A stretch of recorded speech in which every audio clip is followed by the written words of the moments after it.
All right, we'll go ahead and get started with our opening announcements, and more folks will hopefully come in as I chat with you all right here at the beginning.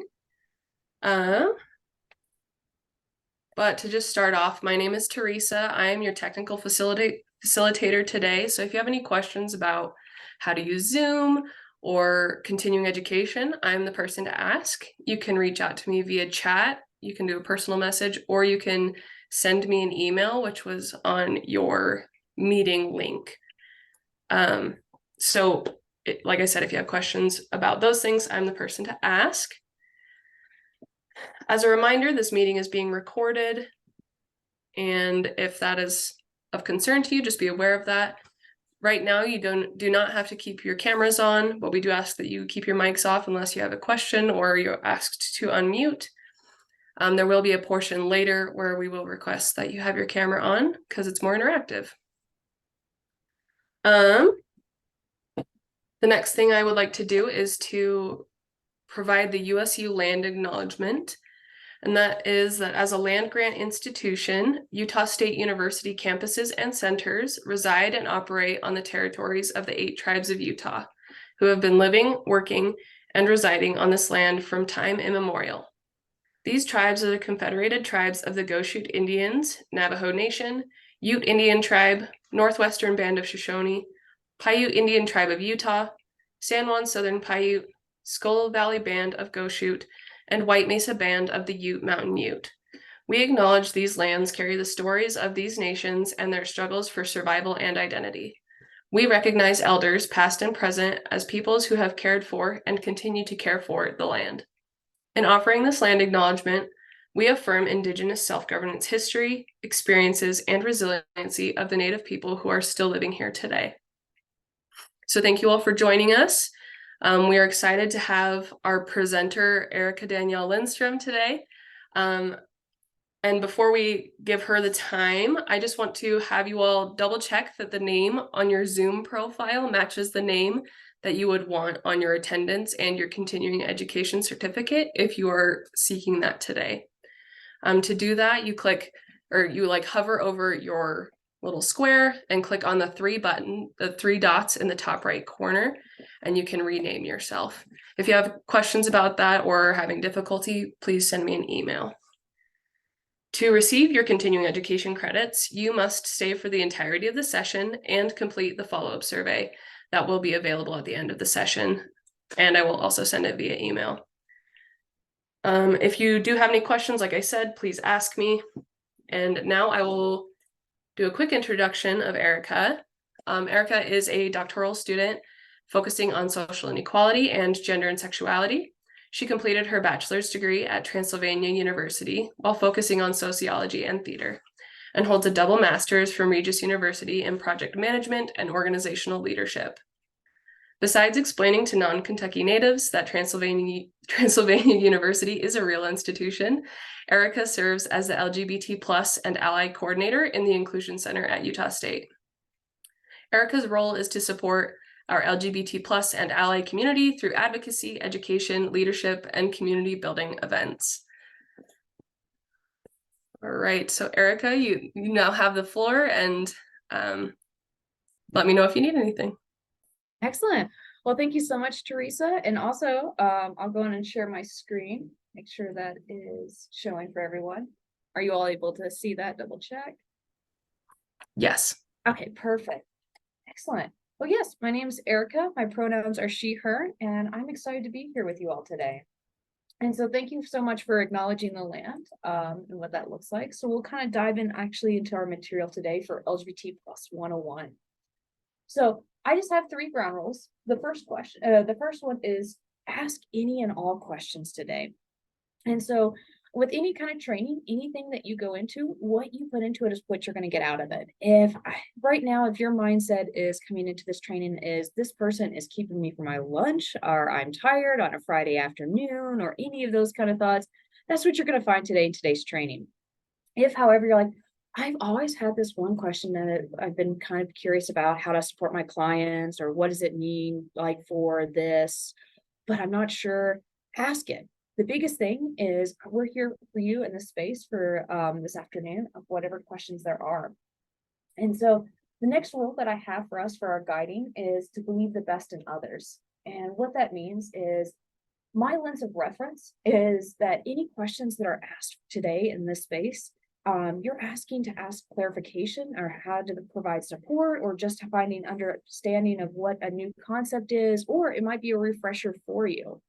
But you're asking questions to learn more, and you're not asking questions in a place to challenge someone's human dignity and who they are. And the last one is don't freeze anyone in time. And what I mean by this is I'm here in this space with you all this one time, but as you look at the other participants, you may be collaborating with each other. You may see each other daily, weekly. And let's say, for instance, someone asks, what does LGBT stand for? Or it's lesbian, gay, bisexual, or what the plus sign means. We'll go dive into that too. But I don't want you to freeze them in that moment of not knowing or seeking clarification. So you may be in your own professional journey, like where this is a refresher today. And for others, this may be the first time you're not like engaging in the material. But when we interact with each other, we got to give each other grace of giving that space for our own growth and professional development. And we also have to make sure we're giving that space to others. And so with that, may I just kind of get like a head shake or nods or thumbs up or acknowledgements that we can kind of agree to these rules for today for our sessions? And you all should be able to use your reaction buttons on the Oh, bottom. excellent. I see that. So no one's giving me the middle finger, so we're already starting off great, and we'll kind of dive into the actual material. Excellent. All right. So the first thing that I want to talk about here, this is our identity wheel. And when we think about the LGBT plus community as a whole, is it's not a monolith. And what I mean by that is it's not just one story or a few stories that you see in representation and things. So for instance, I'll be talking about myself a lot during this training, just to use myself as a teaching tool, but I will also be trying to amplify other individual stories. And so if you're looking at me, yes, I have a tie on right now. Yes, I'm a lesbian. I drive a Lesbaru. My wife plays on a softball team, and Home Depot is way better than Lowe's. You can fight me on that after the class. And so you may have already heard some of the stereotypes and the tropes and the stories within that, but that's only one narrative. And as I talk about some of our training today, this is only one part of the story. And with stereotypes, that's kind of what a stereotype is. It's only one story. It's not taking into account to all of these other different intersections. So as I disclosed, I am a member within the LGBT plus community, but I can also still be homophobic. I can still be transphobic. I can still be racist. I can be ableist. I can be all sorts of different isms and perpetuate different systems of oppression. And we also have to think with the LGBT plus community, it's not that one story. There are individuals where their faith traditions are very important to them. There are things where socioeconomic status and race and ethnicity will interact with how someone experiences the world and what their experiences with interactions with others looks like. So mainly for today's training, I'll be focusing over here on gender and sexual orientation and identity. But I want to make sure that we understand that all of these other different things that are here on this identity will also impact someone's experiences. So for instance, if I were to look at race and ethnicity with only gender, right here in the United States, the average life expectancy for a Black trans woman is 35 years old. So that is going to be a vast different experience for someone else, where I have, like, again, my own privileges from being white. I'm also cisgender, which means that the sex assigned to me at birth aligns with my gender identity. And so I get to play around with gender expression in so many different ways, where if someone is trans or non-binary, to be able to pass can be life and death situations. And so thinking about how all of these different things intersect, and especially as we're providing services to the public, we also have to check our own biases and what do we know? And the best way to check your own biases and things is continue to collect stories, read, do these trainings. And I'm so excited to be here with you today. And as we talk about different identities.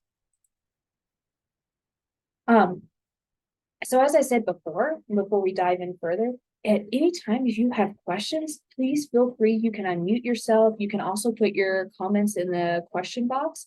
If I don't see them, I'll try my best to try to approach those. If you don't see me answering it, please let me know, because I do want to give you that time and that space for today's training. So the first thing I want to talk about is this is the term queer.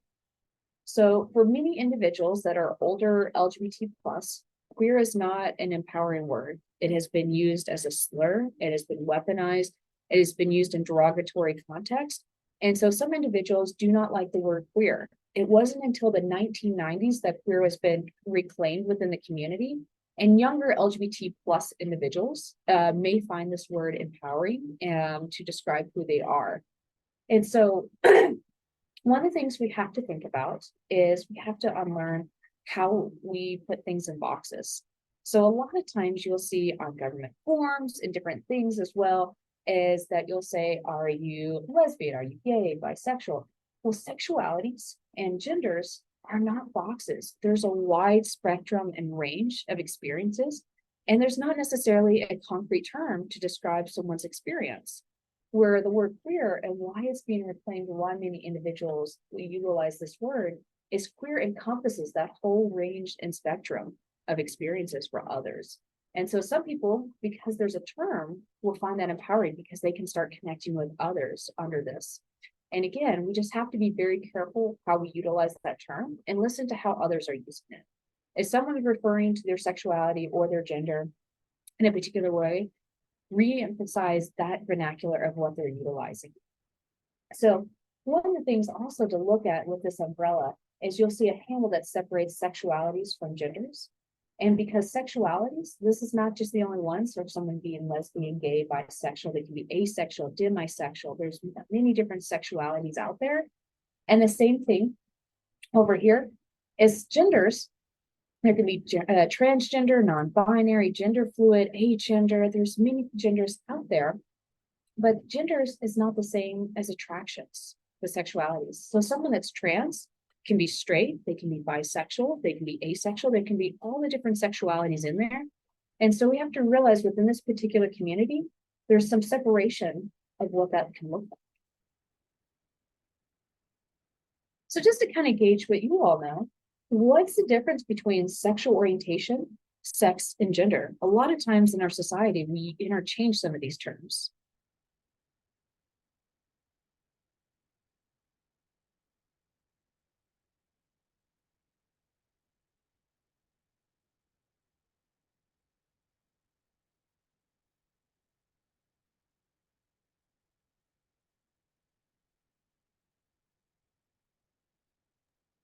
Don't forget you can put things in the chat, folks. So if you're uncomfortable speaking, this is a great time to type it up in the chat.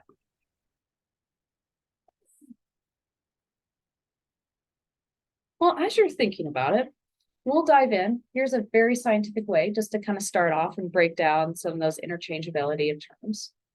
As sexual orientation, you can think of it as who am I attracted to? The sex can be the biological, and the gender is the self-identity of who am I. But with that, we do need to go into deeper on what all of this means.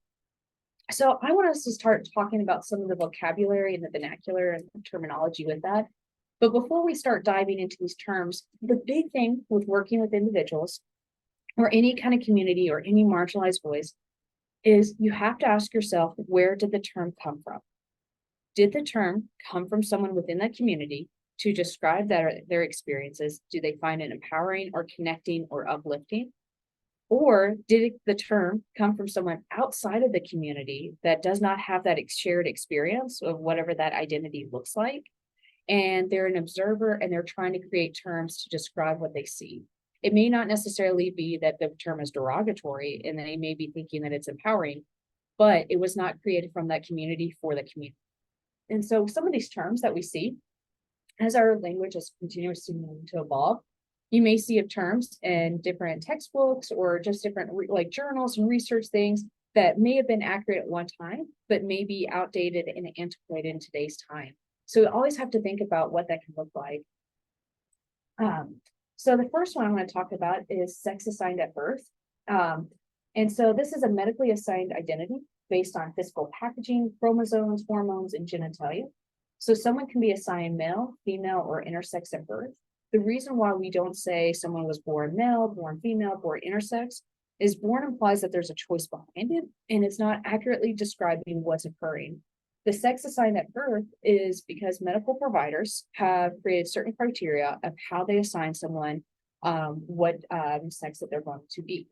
And so about 1%, and then for intersex individuals, that means that an individual has ambiguous hormones, genitalia, chromosomes, or a wide variety of things within that. An individual that is assigned intersex at birth may or may not ever know that they were assigned intersex at birth. And to put that in perspective about what the population looks like, about 1% of the world's population are assigned intersex at birth. And that puts it in perspective of about 1% of the population are also redheads. So just want to put that in there of what that looks like. So gender identity is the inner sense of being man, woman, or another gender. It's how the mind and the heart regard the body. So I'm from the South. You might hear a yaw or a bless your heart at some point in this presentation. Is just who I am. But if you were to ask my mother, and I'm going to pick on her a little bit, I love her. But if you were to ask my mother, what does it mean to be a woman? She would tell you, oh, it is makeup, high heels, a dress, cotillion classes. You can also think about your own definitions of what that would look like as well. And so with that, sorry, I am trying to put up that really quick so that we don't have that in the background. So my gender identity is I'm female. But as you can see today, you can see my tie, you can see my expression does not meet any of those things. And so with individuals, their gender identity is that inner sense. And because as you're navigating different realms and where the different levels of safety or comfort or the fact that there's many discriminations out there, you can't not tell by how someone outwardly expresses themselves what their gender identity actually is. So you can never assume someone's gender. And the reason why we also say it's an inner sense, because if we put people into stereotypes and put them into limitations, we're really reducing what the human dignity and what a person is and are. So the expression is the ways in which we externally communicate our gender to others. And it can be clothes, hair, mannerisms, voice, body language. Someone can be feminine, masculine, androgynous, or many other variations. And then sexual orientation is an enduring, emotional, romantic, sexual, affectional, and relationship attraction to other people. Who's ever heard of the idea of gaydar or heard that term? See some people knowing. So, okay, I saw some hands. So the idea of gaydar is this thing you'll see in TV and media and things like that, is if someone sounds a certain way, acts a certain way, dresses a certain way, likes a certain hobby that has a stereotype associated with a particular gender or things like that, they must be different, they must be other, they must be LGBT plus, essentially. So gaydar is a myth. It is a very homophobic, weaponized thing that many people, even within the LGBT plus community, may not necessarily realize that they're also perpetuating that system or that weapon as well. But with sexual orientation, it's determined by how a person self-identifies. So someone can be in a relationship that can look like straight passing, where in reality, one of the individuals can be bisexual or many other different sexualities or genders. And with sexual orientation, it's not always a physical attraction. One of the things I like about this definition is it can also be an emotional attraction. For some individuals, they may only develop emotional attractions to other genders. There may be some individuals that only develop a physical attraction to other genders. And there may be some that have to develop a deep emotional attraction before there's a physical attraction. There's many different experiences for individuals for sexual orientation. Hey, Erica, before we move on to the next one, there's a question in the chat that says, so would it be better to ask, how do you identify, or like, what is your inner sense when we're talking about gender? Oh, for gender and things? Part of it is you have to be very careful of how you're asking and what the context is for it, because it can put someone in a very uncomfortable stage or having them to out themselves. And so typically what I do is for interactions and things, I always do like if you're meeting with someone for the first time ever, I always just say, hi, my name is Erica, my pronouns are she, her. And I listen to how the person introduces themselves. So some individuals may not use the pronouns to describe themselves, and that's absolutely fine. Someone could be like, "Oh, well, my name's Erica," and then continue the conversation. Or they could say, "Oh yeah, well, my name's Erica, and my pronouns are this." And then that gives you a sense of what that looks like for the individual. But it puts them in control in the narrative of their story. So if you're doing intake forms, you can do things like what's gender identity and have that in there. But if it's like first face-to-face interactions, it can be very invasive and be nerve-wracking. So if you just are role modeling the behavior of like my pronouns are this and leaving it open-ended so that person can give that narrative is probably one of the easier ways to do it. But excellent question, Stephanie. So as I mentioned before, our brain likes to process large amounts of information. And then if this is like the first time you've ever interacted with a lesbian, you're just gonna be like, oh, okay, so lesbians this, and puts in a box. But we have to break those ideas and those notions of boxes and think about ranges instead. And so this is the last unicorn of the presentation, I promise. But I want you to think about, as I narrate where I am on this, what it would look like for you. So even though we have the same descriptions, we may share the same gender identities or certain things, our dots, if we were to mark this, may be different from each other. So even though we're describing something, our ranges could be different. So sex assigned at birth, the doctors looked at me, they told my parents, your child has big ears, also girl. I grew into my ears, but yeah, the sex assigned to birth for me is female. My gender identity is very much being a woman and on here. So that makes me cisgender. That means that my sex assigned at birth aligns with my gender identity. My gender expression is very much on the masculine side. Most of my clothing would be in the masculine binary section of stores. I like to have pockets that are pants that have real pockets in it. I like to have things that are functional to me, that make me feel more comfortable in things. But again, other people's expressions, they may not necessarily align and may be, again, for safety or security of what their expressions look like. For me, my physical attraction and my emotional attraction are to women. But again, other people may be physically attracted to a particular gender and emotionally attracted to another or multiple genders. And so again, some sexualities, they have only physical attractions, some sexualities only emotional, or these can be interchangeable. And for everyone, their story is going to be different of what that looks like. I also wanted to notice for other genders, if someone puts a mark there, what that can mean is someone can be gender fluid. And with gender fluid, what that means is someone can have a very strong alignment with a particular gender, and that may last an hour or weekly or monthly or on a yearly basis. And many individuals that are gender fluid would describe it as like there's this internal trigger inside. And then it switches to like being very strong about this one particular gender. And so for theirs, they can be within other genders, and then there can be others that don't align with being a particular binary gender, or they're like a wide range of what that can look like. So my next thing is I want to talk about microaggressions. With microaggression, I affectionately say it's like death by 1,000 cuts. And so with a microaggression, what it is it may be the person that is committing the microaggression is they had the best intention. They thought they were giving a compliment. They were thinking that what they were doing was considered positive, or they may not necessarily even consider that it was positive.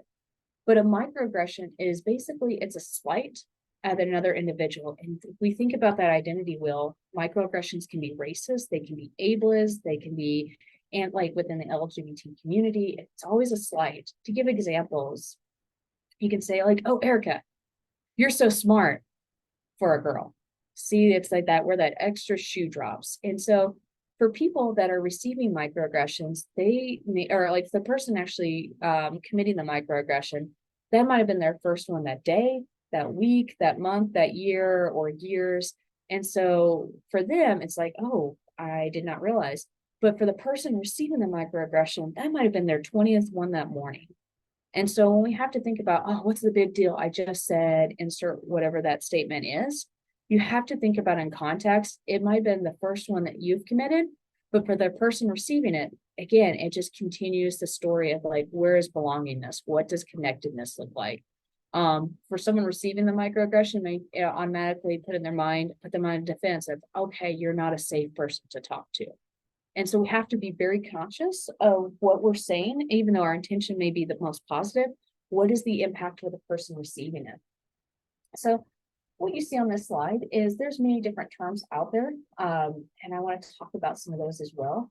So like hermaphrodite, you will see that even in history books from the 1600s in like the United States, of what it looked like for intersex individuals. And so one of the things is hermaphrodite is a stigmatizing term and it has a negative medical history. And so some of the terms that we'll talk about today, if I say that they have a negative medical history or if they have a connotation, some of the terminology has also been used in anti-LGBT bills and has been weaponized within the community. To give an idea, just one little small snippet of when I say negative medical history is even up to the 1960s, if my family found out I was a lesbian, they could institutionalize me against my will. My name would be printed in the local newspaper. I'd be classified as a sexual invert because the idea is that I would corrupt the youth, I would corrupt others, I'm a deviant, I'm dangerous to society. Going along with that, in that institution, there's this idea of conversion therapy. So to give an idea, last time I'm going to pick on my mother. So when I came out to her, she immediately was like, "Oh my gosh, I made you gay." And I asked her, "What do you mean?" If you knew her, she's actually the sweetest person ever. She's like, "Well, one time when I was pregnant with you, I wished you were a boy, so that must have made you gay." And so that's not what happened. And there's many people that will argue to this day that nature versus nurture. But then there's these ideas that people have of like, oh, instead of embracing that, like being LGBT plus is just part of the wide variety and diversity and amazingness that we have here on this world. They have the idea of like, oh, we need to correct something that actually doesn't need to be corrected. And so it's two of the most common forms of conversion therapy, even up to the 60s, where the first one is lobotomies. And what would happen is it was very common to go through the eye socket and take out part of the frontal lobe where your emotions are. The other one was shock therapy. And with this, it's kind of the idea of like Pavlov's bell, where they would show me a picture of a male, nothing would happen, but then show me a picture of a female. And for every time they showed me a picture of a female, I would receive a shock. And it could be for different levels. So the idea and the thought process behind that is that every time I'm shocked, every time I see a woman from going forward, I'm going to be repulsed and it's going to straighten me out. Conversion therapy is still allowed in many different states. It may not be a physical form, but there can be verbal ones. There can be different shame practices with that. The American Pediatric Society and many other major medical organizations have condemned conversion therapy. My first girlfriend moved to Kentucky, where I'm from, actually to go through conversion therapy, and plot twist, it didn't work because she became my first girlfriend. So realizing that some of these negative connotations, that's just in a nutshell of a vast, larger history within the LGBT plus community. So some of these others are those slights, like born female, born male, born intersex, or female bodied or male bodied. You would say assigned female, male, intersex at birth. And again, you have to be very intentional of why do you need this information? Because if it does not have to do with the work that you're doing, then it's not required to ask this with individuals as well. So some of these others are slights, again, like trans people and normal people, instead of saying transgender people and cisgender people.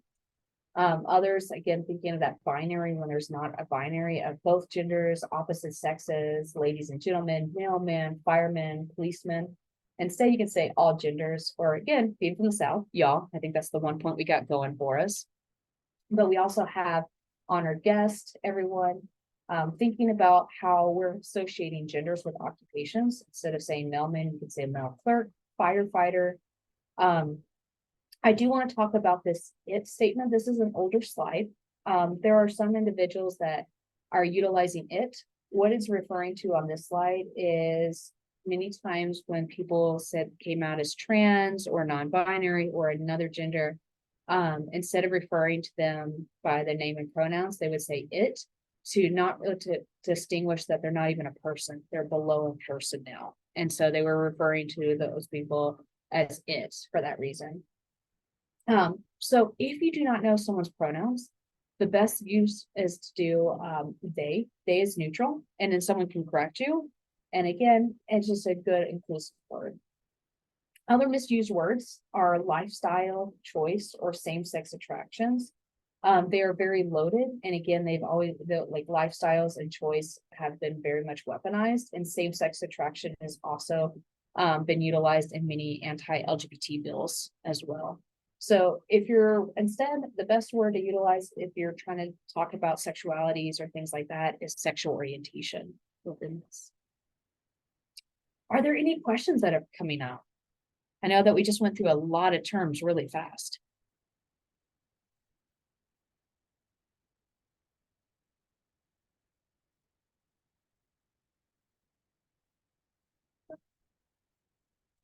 All right.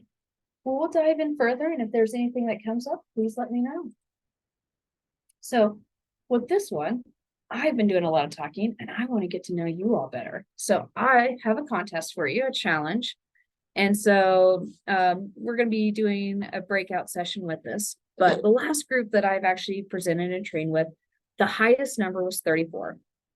So you can use your computer, you can use your phone. If you need a pencil and paper, I'm going to give you all a couple minutes, and I want you to write as many fast facts about yourself as you can. So this can be your name, your social security number, and your mother's maiden name. I'm kidding on those last two, but this can be like your favorite foods, your favorite music, things like that.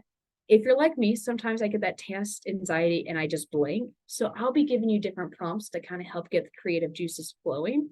But I want you to write as many facts about yourself as you can. If you get less than 34, it does not make you less of an interesting person. It's just if you're a very competitive person and you want to know what the record is to break, you can now have a number to go for.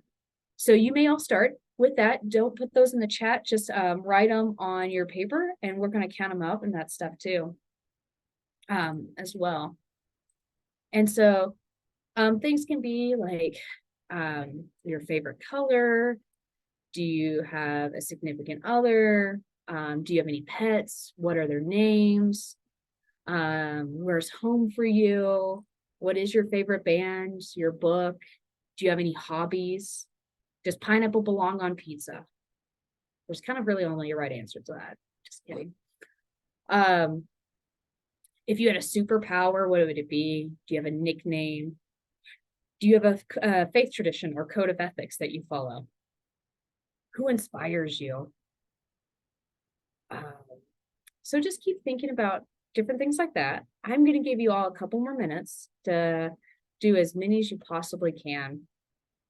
Because I think I said, where's home, favorite color? Do you play an instrument? Do you have any hobbies? Hey, Erica, while they're doing that, would you mind answering one of the questions in the comments Oh, or absolutely. in the chat? I mean, it says, I had a client ask to be referred to as it. Do we honor that when requested? Excellent question. Yes. It actually has, I've only seen it pronouns starting to emerge in the last maybe 3 years more than before. So if an individual utilizes it, it's better for it to have it be referenced. It takes practice. It definitely does. But if a client specifically is giving you certain pronouns to utilize, it builds a better rapport and it builds a better space for safety for it. So excellent question. And again, that's a newer pronoun that's been coming out. It's not necessarily a neo pronoun, and we'll talk about those later on. But yeah, it's a little bit harder to not conjugate sometimes. Oh, there's another question that has come up. As a clinician who was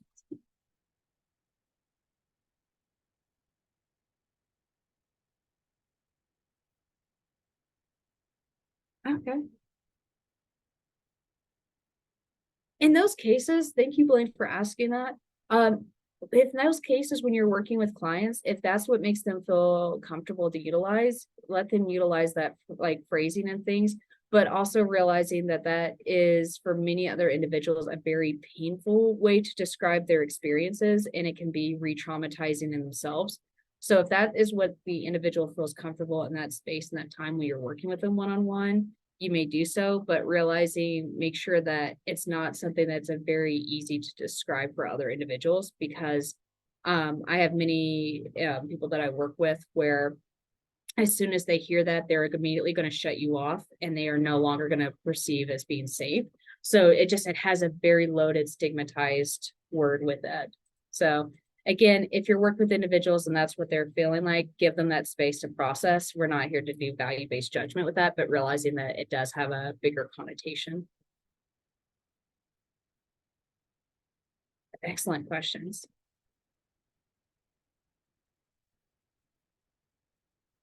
So other things you can think about as you're doing your fast facts is, how would others describe you? How would you describe yourself? What are things that are really important to you or you want people to know about you?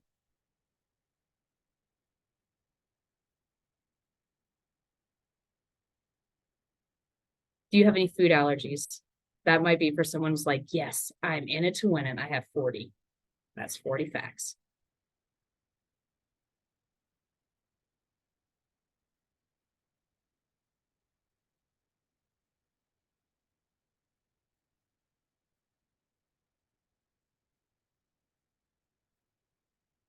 Okay, I'm going to give about less than a minute and I'm going to count down in a little bit. So your anxiety raises up with me counting. That's going to happen.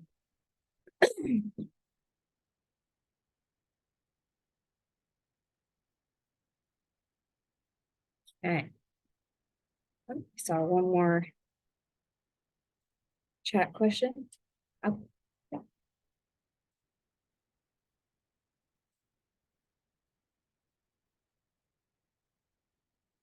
All right. So 10, 9, 8, 7, 6, 5, 4, 3, 2, 1. Okay. Pencils down, whatever you're using to record your notes and things. My first question is, if you feel comfortable, please feel free to show your screens for this next activity. All right. So I want to kind of gauge what everyone's numbers are. So I'm going to give you all about a minute to count up what your number is of how many fast facts that you were able to do.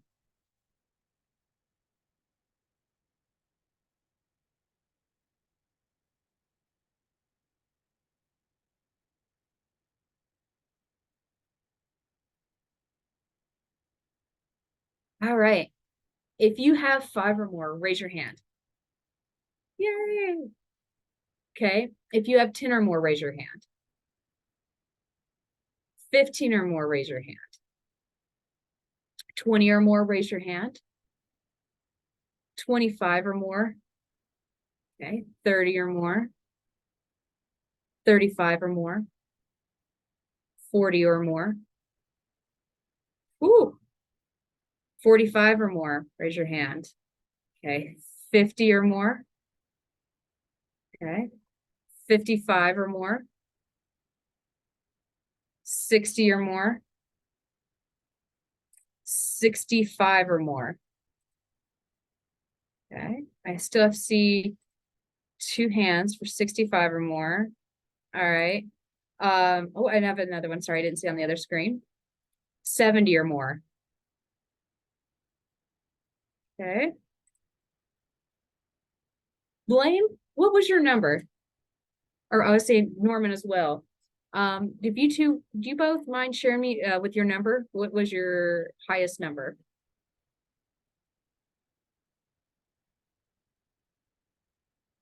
Oh, wow.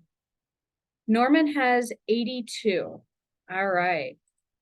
Well, Norman, you're going to hate the next activity the most. So what's going to happen is we're going to about to put you in some breakout rooms. You're going to be in there for about a minute or two, actually for about 2 minutes. You're going to act like the person that you're with is a complete stranger. I want you to introduce yourself, talk about yourself, get to know that other person, but everything that you put on your list, you are not allowed to talk about. Does anyone have any questions on that? All right, I don't see that. So go on, we're gonna put you in your breakout rooms, and once you get the invite, please go on and select yes. All right, welcome back, everybody. Besides learning that I'm a dirty trickster that makes you do weird team building activities on a Friday afternoon, I just want to kind of reflect with you all of what was this activity like?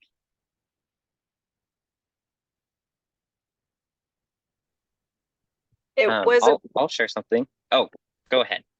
oh, yeah, what I wanted to share, it was sort of limiting. We talked about family because neither of us added that to our list, and then we talked about our licensures because we didn't add that to our list. That was it. Okay, so it sounds like a very robust conversation. All right, thank you for sharing. Very, very limited. Yeah. What was some other experiences? I thought our group was kind of fun because I think that in like American culture, a lot of people when they introduce themselves, they immediately like you introduce your name, your pronouns, and then it's like, oh, what do you do for work? Right? Like that's very common I've found in American culture. All of the individuals in my group, so it was myself, Nancy, and Denise. None of us had put that on our list, and I was kind of proud of us for steering away from our professions and focusing on other aspects of identity. Okay. So it gave you room for other ideas as well on your group. Okay. What were some other experiences?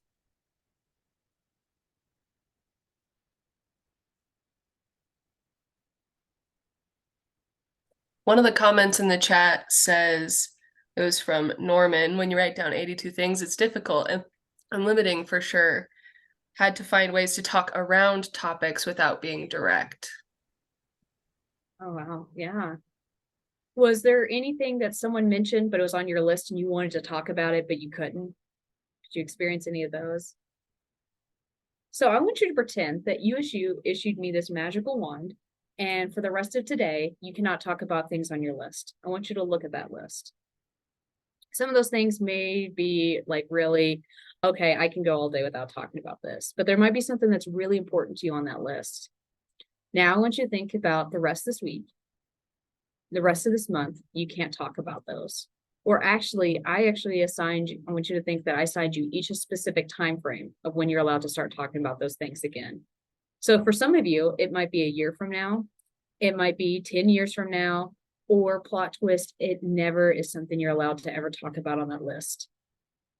So I really want you to look at that. And the reason why I had us all do this activity is for some individuals that are closeted within the LGBT plus community, they're playing this game every single day of their lives. And what I mean by this and why it just may seem simple of like, well, why did you ask me about my hobby? Why does that matter? So for some individuals I've worked with, like their favorite hobby is going hiking, but they can't tell other people, oh, I went hiking this weekend, out of the fear of the next thing that they ask is, oh, who did you go hiking with? Or there might be a show or a movie or a band or something in media that you placed on that list that it might have an LGBT plus character in it, or it might be perceived to be liked by the LGBT plus community. And again, telling someone, oh, I like the show out of the fear of, well, why did you like this show? And so for me, before I came out, I got to the stage of like, I don't want to lie. I don't want to be inauthentic to myself. But at the same time, I'm not ready to share these other details. And so I had to create a version of myself that could be very limiting and be able to constantly think of what that navigation looks like. And so with that, I'm going to go on and share my screen again. And we're going to talk about like the coming out process and what that can look like for some people. And so with coming out, it's the process by which someone accepts and identifies their gender identity and sexual orientation, ensures their identity willingly with others. That's the key thing. There's times people get without permission being outed.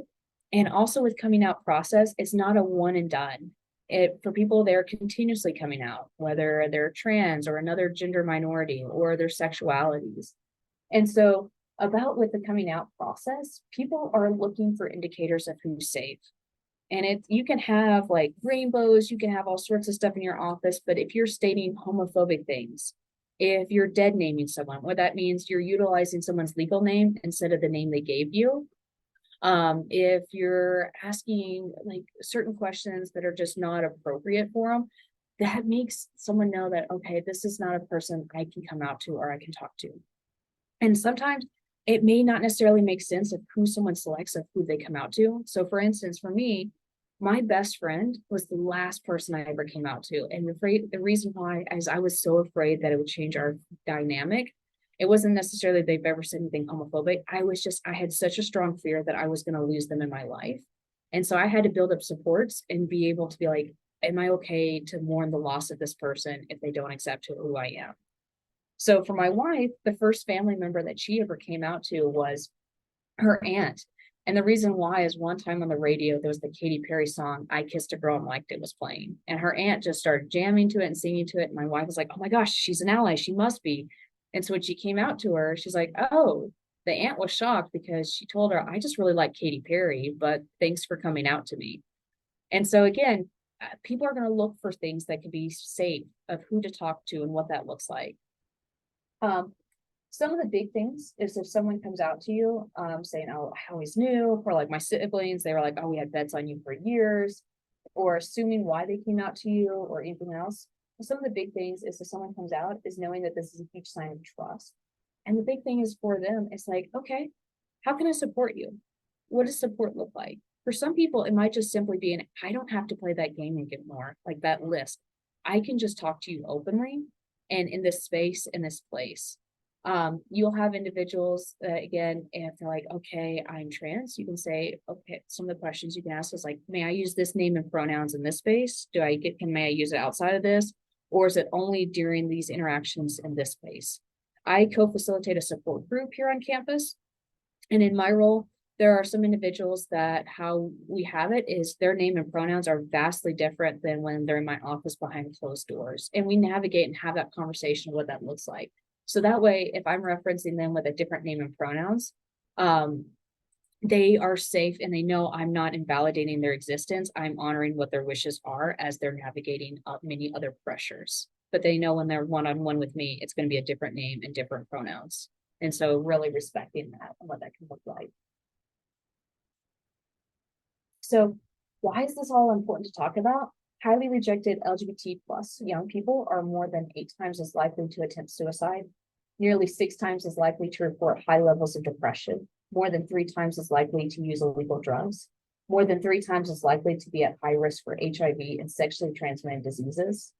However, LGBT plus young people who are not rejected are no more likely to experience these negative effects as their non-LGBT plus peers. And so earlier today, I used the term neopronouns. Neopronouns have been around since the 1300s. And with neopronouns, it wasn't until about the 1970s that they gained more traction, and you're starting to see it even more and more for individuals. Where some pronouns have a connotation or a binary or they're restrictive, neopronouns give a lot more freedom for individuals that utilize them. And some of the origins of some are really fun.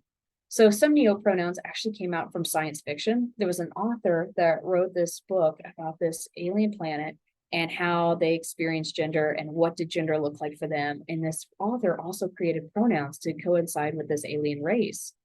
Some people read this and were like, oh my gosh, those words, that is what drives my experience. And so they utilize those terms. There are many different neopronouns out there, and they're constantly evolving to really interact with people's intersectionalities of identities and being connected with others within different communities like online and things like that. And so another example is if you look at this one, there's a neopronoun that's called a and heirs themselves if you take the th off. And that's where that one came about. And it was actually from a Kansas newspaper contest to try to find more trans inclusive pronouns that one came about. So there's many out there, and you can always go online and there's different websites that will help you conjugate them and help you pronounce them. And for many individuals, they may use different ones. Some of the other things to think about is when we talk about the body, we should be focusing on the anatomy or the conditions and symptoms. So here's a chart of different things to think about. I usually you can say upper body instead of saying breast or chest. You can say things like external gonads or internal gonads. Some of the other examples that can be more inclusive and also help people feel more comfortable to talk about things is if a person with a prostrate has a urinary symptoms, they should speak with their doctor instead of just assuming a gender with that. It's like male or males or male bodied people, as we mentioned before, that some of those can be very large slights. We recommend that anyone who has a cervix consider having a pap test according to the recommended guidance instead of women or females. Pregnancy may occur without contraception. Hair loss can begin at any stage. You may experience cramps as a side effect instead of, again, saying male parent balding or women may or like things like that. Just talking about the conditions and what that can look like. For those that are in the trans community, one of the biggest things is there's not one way that someone can be trans or non-binary, and not everyone wants to transition in the same way. And some people, they may utilize some of these things, others may not find them affirming. I just wanted to talk about some of the more common things for within the community of what that can look like for social affirmations. And again, the biggest thing is there's not one way to be trans. And so these are just different things out there.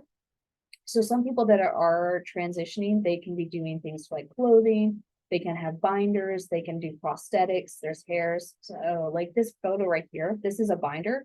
For an individual that decides and wants to utilize a binder, the big thing is it can be very dangerous to create your own homemade ones. There's websites out there, they'll say utilizing ace bandages or different variations of like that. The reason why homemade binders can be dangerous is binders can also restrict the airflow in the lungs. And so for an individual that is using a binder, it's really important to know not to wear a binder while working out. It can also cause like breaking of ribs from that, and not to wear a binder more than 8 hours at a time because it also can cause skin irritations and many other things. It does restrict part of the upper body as well. Some individuals may want to utilize prosthetics to create a bulge with a bulge. And it can be something that doesn't have to be as elaborate as what you see here in this chart. It can be as simple as a rolled up sock. Some individuals want to have prosthetics that may look more like an organ. Some may not necessarily want to have that. Some people may want to use things like STPs, which stands for stand to pee. And so many of these can actually be found in the camping section of stores, and there's many different organizations online. So there are gender affirming brands out there. And if anyone ever has questions, they can always contact our office and we can get them in contact. Gender Bands is a local Utah-based nonprofit that works with also having gender affirmation things. And there are also gender affirmation grants out there that can be available. Many times, so like there's other things as before, there can also be like voice therapies. Some individuals may utilize hormones and some individuals may do different various surgeries. Surgeries can be very cost prohibitive and some individuals may never have a surgery or may only have one surgery in their entire lifetime. So these are just some of the things out there, but that does not mean that they're the only things out there and that everyone wants that or that there's only one way to be trans. So just always be in mind. Earlier, I talked about the safety, and I really want to bring this a mention of what this impacts with the LGBT plus community. There's a thing called the trans panic or gay panic defense.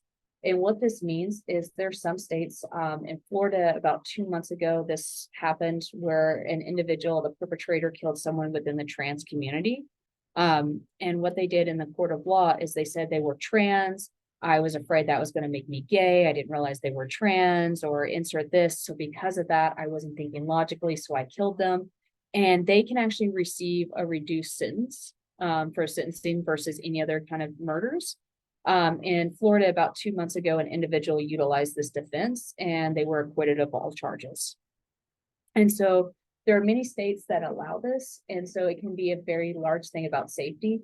Every November we have the Trans Day of Remembrance, and it's when we acknowledge and remember the individuals that we've lost this past year. Last year, we had over 364 individuals that we know of that were murdered for being who they are. With the LGBT plus community, there's many other laws and many other ways to scapegoat crimes against the community. So for instance, in the case of Harvey Milk, in the 1970s, when he was assassinated, the defense that was used against him, or the perpetrator utilized, was called the Twinkie Defense Act, and with the Twinkie Defense rather. And what they used in the court of law was that the perpetrator had such a bad diet, with included Twinkies and all this sugar stuff, that because they were having such a bad diet, the sugar interacted with the brain molecules and they weren't thinking correctly. And that's why they went to go get a firearm and shoot him in a government building. And so there's many different acts out there and defenses. And so it really does come down to being safe with that as well. So this last portion of today's training, besides offering some Q&A and talking about specific instances for you all as well that we can collaborate together, is I want you to, one of the things we can do is continue to educate yourself about LGBT plus topics. Like being here in this training, I am so excited that you all willingly signed up and wanted to be part of this. There are many other trainings out there. I'm also going to do a shameless plug. Here at USU, we do offer free allyship trainings. So if you go on the USU Inclusion Center webpage, you can sign up. All of our trainings are over Zoom. Our first one is our Allies on Campus training. Anyone that participates in this and signs our pledge, we will actually mail these out to you for your stickers if you're looking for something for your office or whatnot. So we do have an Allies training, and we also have a trans-specific Allies training as well. Both of those are free, and they're 2-hour sessions that you can take online. But also we have to think about with allyship, it's not an LGBT plus only thing. We have to make sure that with our work and what we're grounding it in, and especially when we're thinking about DEI or diversity, equity, inclusion initiatives, is that it's not a side box that we check.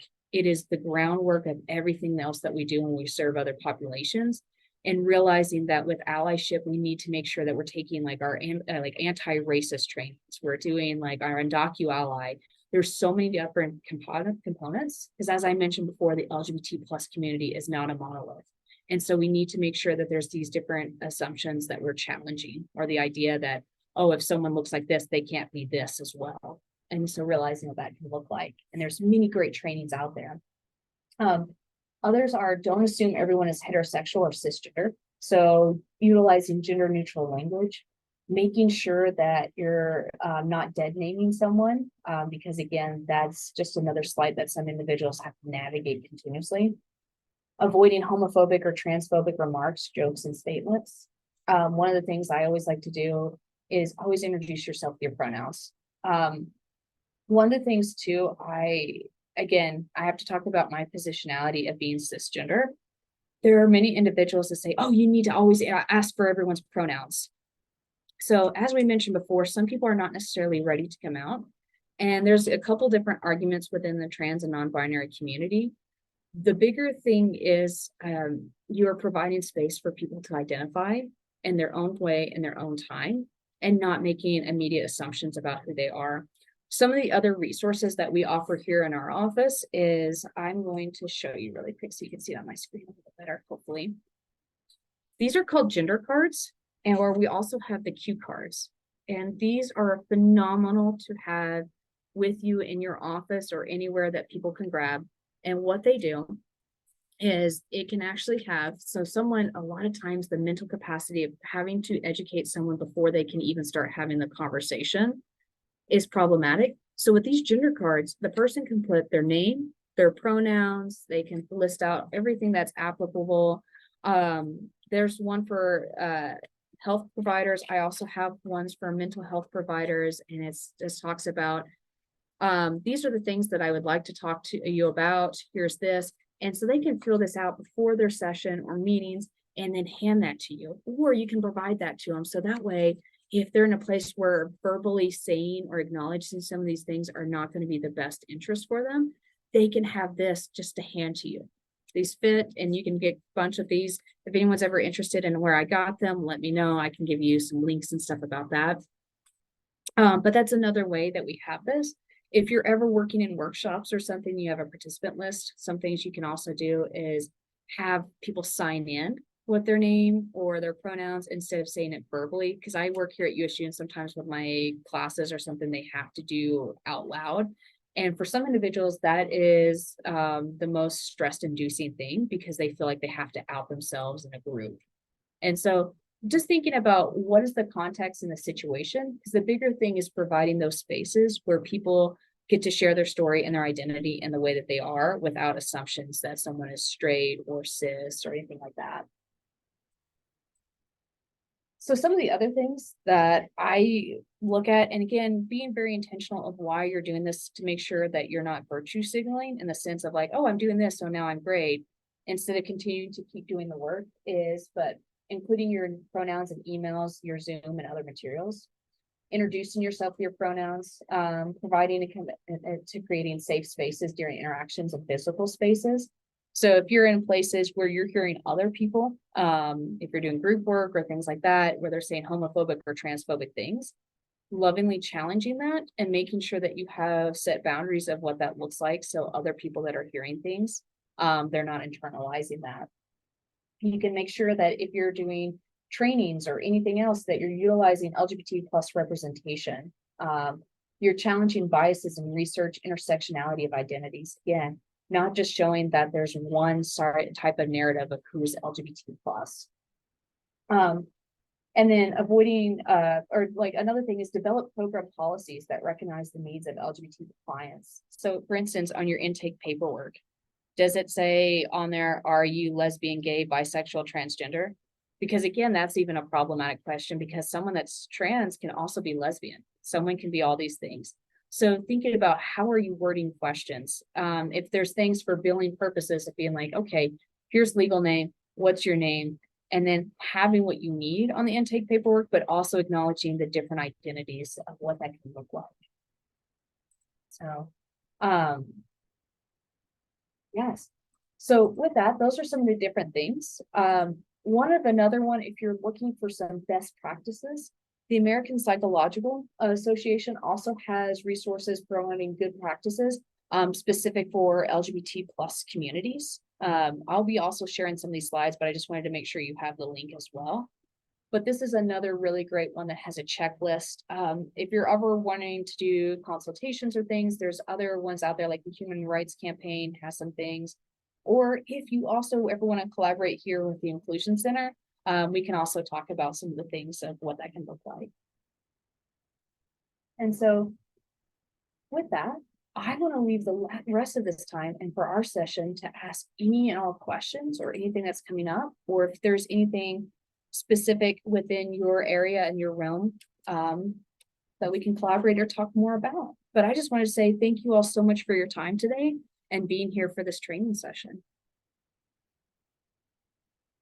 Oh, and then for the cards that I just now mentioned, these are called cue cards, and I will put the website in the chat for you all so you can have that.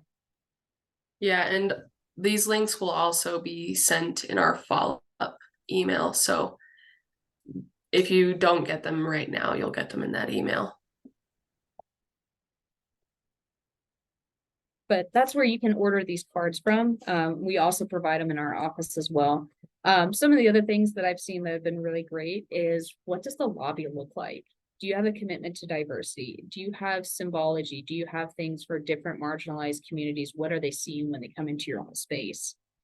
Is it something really generic and feels very institutionalized that can be very colonized? Or does it have different things within it that people can feel comfortable starting to talk about?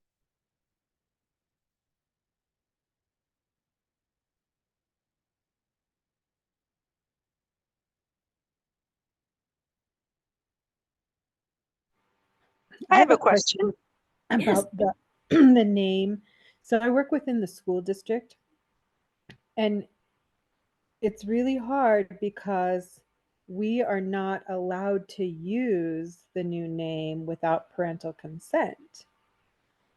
And some teachers will use it, but a lot of us are afraid because we can actually be in trouble for using the name without a new name without the parental consent. Any ideas or ways we could help navigate that? No, thank you for asking that question. It's so hard in different scopes of what you're allowed to do. I've seen some instructors, it depends on the school district. What they may do instead is do nicknames, and not nicknames like in a condescending, you have to think of the origins. But talking with that student of like, oh, okay, I'm not using anything, I just have nicknames for my students. So sometimes that's a workaround, or, and like with the nicknames being very gender neutral of what they are and for all students. I've seen some that they have done that. Others are like, hey, I don't use names at all for any of my students, but I still have them know that I know who they are and I care about them. If a student had, I've seen one instructor, what they did is, I can't use this name. And so I want to respect you. And they had a conversation with that student one-on-one of like, hey, unless I got guardian consent, I can't use this name. So, are you okay if I just don't dead name you? But know that I care and I want to use this. This is outside of my hands and I care about who you are. And so here's what we can do to like make sure that I'm acknowledging who you are while still following those guidelines. So every district, some of the instructors have done it in different ways. But excellent question. And part of that too is I would check with some of your other collaborators and see how are they navigating what that looks like. Because each district, some people can get a little bit more liberty on that and others can't. There's a question here in the chat. I work with elementary students and some of them are trying to understand themselves. Do you have a good resource I could give an elementary student, like a website, etc.? Because some parents would not like me to have these conversations, but I would love to give them something to have them research or start the conversations as well. I would have to think about it because it's going to be very specific. So if you want to, like, I'll put, or Teresa can put my chat, my email in the comments. And so I can think more in depth of what that can look like for you, because it kind of goes back to that school district thing of the questions. There are some really great children's books out there that have that. But again, it kind of goes back to, did the school district ban that book or are they allowed to distribute it? Sometimes it might just be like, hey, just kind of letting the student navigate and have that space of feeling safe and belonging and talking about their experiences and letting them know, hey, that's normal. That's part, and letting them know that they're not the outlier and stuff. Because sometimes what I have is when I have my high school students come to USU for their first year and their first school, I have some of them crying when they come to some of our student events, because they'll start crying going, I thought I was the only one. And here's a room of like 100 students that are sharing similar identities to me. So making sure that they don't feel isolated, making sure that their experiences, they don't feel like are the outlier. And it's just part of like the variety, diversity can be life-saving too. Question on here is, sometimes parents even struggle when you provide LGBT plus specific resources. I try to provide general mental health resources like supports, like Safe UT for older students, where they can talk to a counselor about whatever they need to. So tricky when working in schools. Absolutely. I know that the Trevor Project has a feature on their website that students can ask anonymous, like ask someone that's been vetted and stuff about questions. And there's a button on there that instantly deletes their conversation and the like website too, if someone's coming in there. So there's some things, but it's so hard to navigate providing those as well, depending on your context and how much rapport you have or how inclusive the guardians are.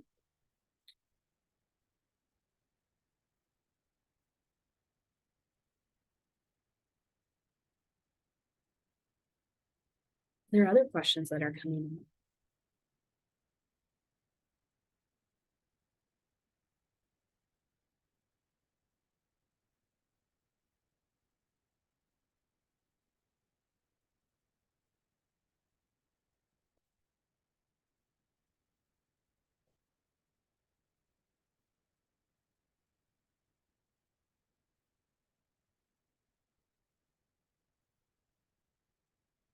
Well, I just want to say thank you all so much. If you're wanting for more specific for minors, LGBT plus resources, some of our local organizations here in our community is like Cash Pride. But we also, again, and depending on what area, some of these can be available online. Some of them, you may have a local center yourself and where your areas are. Other great organizations are like PFLAG for working with guardians for their kiddos. But yeah, if there's anything that you have questions later on, always feel free that you can email me as well. And then I see another question here. Okay. Is there affirming care that is income-based or sliding scale? I have a trans male client who cannot afford his medication. Some of them are, there is the Trans Poverty Law Center, and so that's the more national one. And what this organization does is they will actually look at health insurances to see if an individual, like if they was like for trans-related healthcare was declined, they will actually go back and look and see how is it filed, because a lot of times, a lot of the trans affirming care that's out there is available for cisgender individuals, but classified under and coded a different way. And so they can help file appeal letters. They also have gender grants, and there's some other different gender-based grants out there as well that can kind of help with some of those things too. And it also depends on your healthcare provider. So like Intermountain Health has been doing a little bit more trans-related healthcare. So I would connect them with some of those providers. There's a few that I know in network that are pretty great. Also reaching out, the University of Utah, the U, has one of the best trans healthcares in the state. And they also work with individuals to try to help them connect with some of those different resources. There's some different specific, depending on what hormone therapies that individual is taking. There's some companies that do offer some different options with that too.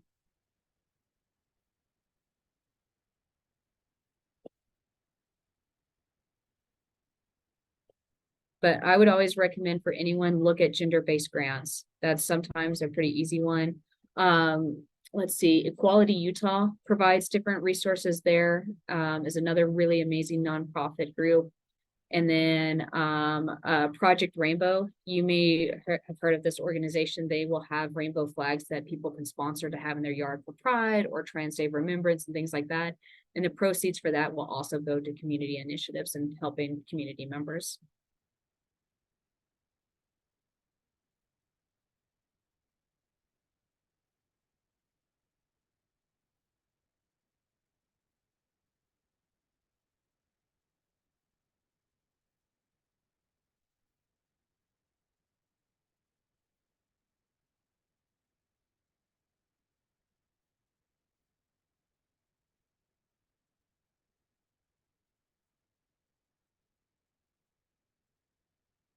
Are there any other questions that are coming up or anyone would like to talk about?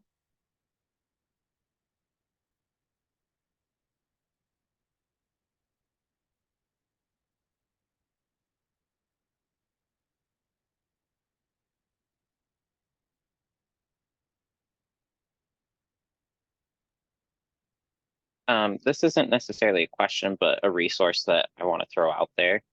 I'm a clinical intern for Flourish Therapy, which I'm not sure if you're familiar with them or not, but they offer a sliding scale income-based therapeutic services for LGBTQ+ individuals. For minors, because I know there are a lot of teachers on here, parent permission is like a signature from a guardian is required, but I think that it's about 50% of our clients or around there pay $25 or less for their therapy because of donor-based scholarship sliding program, whatever.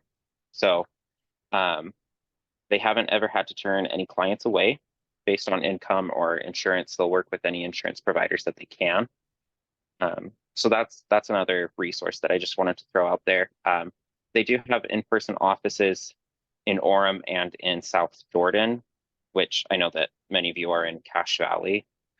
So almost all of the therapists are able to provide resources through telehealth as well. So there's that information. So thank you so much for sharing that resource.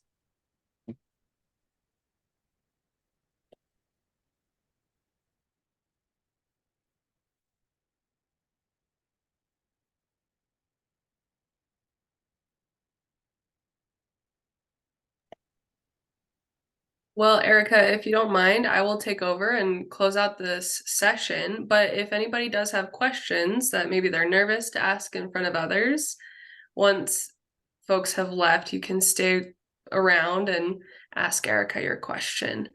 But I am about to put in the chat, I just put it in there, a link to our evaluation. So if you would like to, you can do that right now to get your continuing education certificate. And then I also put in our upcoming session, which will be next month on November 17th, same time. And that one is about overcoming barriers to substance abuse treatment, if you're interested in it. Beyond that, though, just a reminder that to earn your credits, you do have to complete the evaluation, and then you will receive your certificate within 2 weeks of completing the feedback survey. And with that upcoming session, we do these every month on the 3rd Friday at this time, and I will show all of the social media codes because that's one of the best ways to stay engaged and to see what's coming up. So there's that. The Transforming Communities Institute is the organization that I work for, and we facilitate these events, but all of our continuing education is supported through the USU Social Work Department. So if you follow both of those entities on social media, you will stay up to date on what is available. Other than that, though, we thank Erica for her work and for sharing with us all this important information and answering our questions. It was a great presentation. Thank you all for your time.